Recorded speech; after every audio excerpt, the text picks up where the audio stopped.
6 patients en réanimation, 3 de plus que la semaine dernière.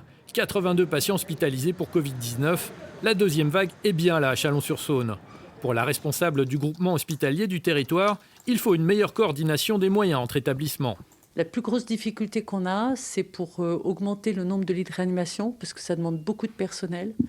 Et pour ça, on a demandé une contribution à tous les hôpitaux, les cliniques privées et les hôpitaux du territoire, pour que chacun mette à disposition des ressources médicales, paramédicales, pour pouvoir ouvrir dans les prochaines semaines 8 lits de soins intensifs. Fini aussi la cellule dédiée au cas de Covid.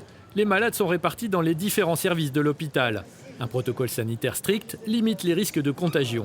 L'idée est de ne pas empêcher les autres soins médicaux indispensables aux autres malades. L'objectif, c'est, par rapport à la première vague, l'objectif de la deuxième vague, c'est de pouvoir continuer l'activité de soins pour tous les patients. L'idée est d'avoir suffisamment de ressources pour pouvoir activer les deux filières de soins, Covid, non Covid. Face à cette deuxième vague, de nouveaux respirateurs sont prêts à être déployés, mais le personnel, fatigué de la première vague, est à bout de souffle. Tu vas pouvoir les mettre en service à partir de quand ?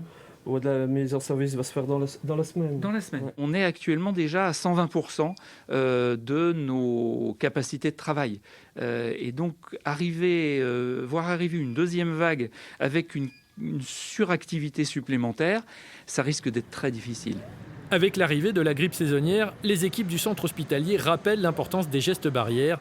Bien suivies, ces mesures soulageraient aussi les hôpitaux d'une tension supplémentaire.